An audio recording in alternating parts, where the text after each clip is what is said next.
Hello friend, welcome back to my channel. আজকেও চলে এসেছি একটা গল্প নিয়ে। আজকের গল্প নেকড়ে আর সারস। একবার খেতে গিয়ে এক নেকড়ের গলায় হাড় ফুটে গেছে।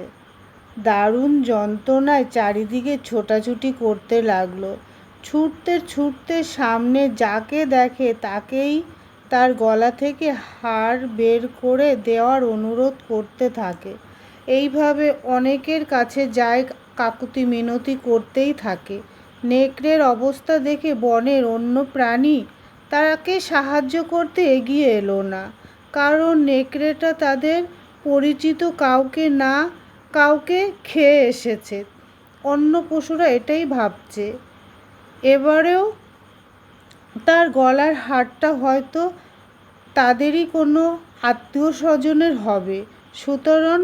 সুতরাং নেকড়েকে বাঁচানোর কোনো প্রয়োজন নেই। বাঁচালে তাদের লাভের চেয়ে ক্ষতি বাড়বে বিপদ। তাই কেউ তাকে সাহায্য করতে চাইছে না।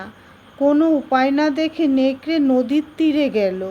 সেখানে সে একটা সারসকে দেখল। নেকড়ে সেই সারসটার কাছে গিয়ে খুব কাঁদতে লাগলো। কেঁদে কেঁদে বলল, ভাই সারস, আমার গলার ভেতর থেকে হাড়টা বের করে দাও ভাই আমার। তার জন্য তুমি যে পুরস্কার চাইবে আমি তোমাকে সেই পুরস্কার দেব। সারস দয়া হলো সারসের। সে লোভও করতে লাগলো পুরস্কারের, এবং পুরস্কারের লোভে তার লম্বা ঠোঁট নেকড়ের গলায় ঢুকিয়ে দিল এবং বহু কষ্ট করে হাড়টা বের করে এনে বলল, এই যে তোমার গলার মধ্যে এটা ছিল, পুরস্কার দাও এবার। পুরস্কার চাইতে গেলে চারিদিকে কাঁপিয়ে নেকড়ে গর্জন করে বলল, তোর এত সাহস? তোর সাহস তো কম নয়। তুই আমার মুখের মধ্যে থেকে যে তোর মাথা বের করে আনতে পেরেছিস, এটাই তোর পুরস্কার।